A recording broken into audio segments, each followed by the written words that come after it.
कोई भी पूर्ण वर्ग संख्या के अंत में 2, 3, 7, 8 या सिंगल जीरो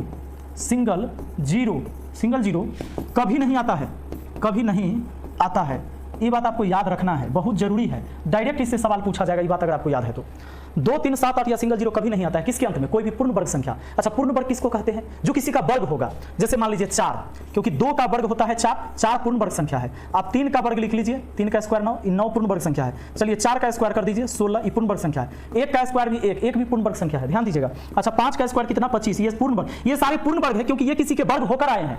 जैसे मान लीजिए कि 49, तो 49 7 का वर्ग होकर आया है, ये पूर्ण वर्ग संख्या है। कोई भी पूर्ण वर्ग संख्या ले लीजिए, उसके अंतिम में 2, 3, 7, 8 या सिंगल जीरो कभी नहीं आना है। सिंगल जीरो कभी नहीं आएगा। जैसे मान लीजिए 10 का वर्ग करिएगा तो 100 पूर्ण वर्ग संख्या है, अंतिम में 1 जीरो नहीं है, इसमें डबल जीरो है, सिंगल जीरो नहीं हो सकता। अगर आपसे यह पूछ दिया जाए कि जरा बताओ ये पूर्ण वर्ग संख्या है कि नहीं, तो पकड़ लीजिएगा, कहिएगा ना बिल्कुल ही पूर्ण वर्ग नहीं है, क्योंकि इसके अंत में सिंगल जीरो आ गया है। और दोस्तों, कोई भी पूर्ण वर्ग संख्या के अंत में 2, 3, 7, 8 या सिंगल जीरो कभी नहीं आता है। मोबाइल नंबर आपका 10 अंकों का होता है, आप याद रखते हैं। आप अपना ये 5 डिजिट याद रखिए, एक सवाल पक्का बना पाइएगा।